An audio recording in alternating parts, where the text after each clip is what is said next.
Hi, I'm Lena Teo and I'm coming to you from Menara KL in Kuala Lumpur. Behind me we have KLCC who have turned off their lights. It is Earth Hour 2009 and for 1 hour everybody around the globe is standing up and saying they want to fight against climate change and global warming. They have signed on a petition to say that this is their vote for Mother Earth. We know that this 1 hour turning off your lights is not going to save the world, but this is an effort to basically say, yes, we support this cause and we are all in our own way making a difference. We are going to be conscious in our daily living to make sure that we try and be environmentally sustainable as possible, and that we are conscious that these things are happening to our planet and that we care about what is going to happen in the future. The governments were so supportive. I got a letter from the Prime Minister saying, yes, Dato' Dino, thank you very much. We're on board with you for Earth Hour. From the Prime Minister himself, Chief Minister of Penang, Lim Guan Eng, wrote the same letter and said, yes, thank you very much, we're on board. So it was not a difficult process. The FT Minister said we're on board and all the federal territories will pledge to turn off the lights. It was not a problem at all. I think everyone realizes, as far as the government is concerned, that climate change is a big global issue. With limited resources, people just came forward to offer to host events, to organize events at their expense. And that was really amazing, because if we were to pay for all of this, there will be absolutely no way WWF could have afforded to pay for all this. So everyone just voluntarily came on board. And mind you, it's all about the cost in the planning, the cost in doing the event, and probably some cost in cleaning up and whatever. But people just came forward to rally to show solidarity for Earth Hour.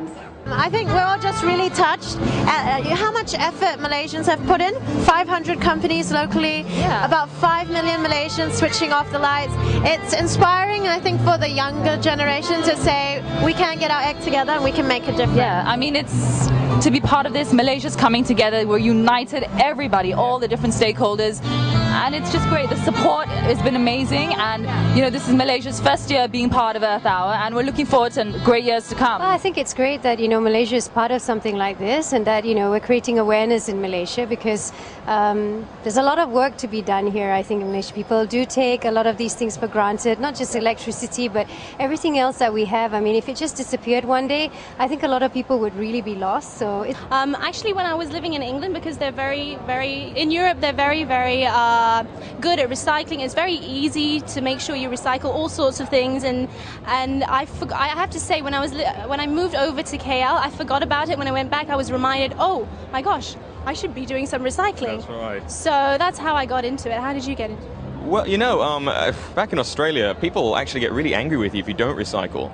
If you don't put your recycling in the right bin, it's not like here where they'll just sort of rifle through it and actually pick it all out for you. They'll actually tell you off about it, and they'll stop taking your trash. When I went in space, even though it's only 12 days, too short of a time, I can see the thinning of the ozone.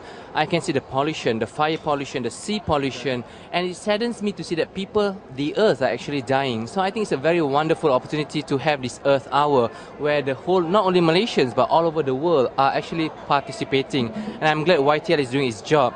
And I think each one of us should do our role in order to make and preserve our Earth. We have to keep our Earth green, because this Earth are for our future generations. I think we should never underestimate individual will, because lots of many other people around the world, billions of people are doing the same thing. Why?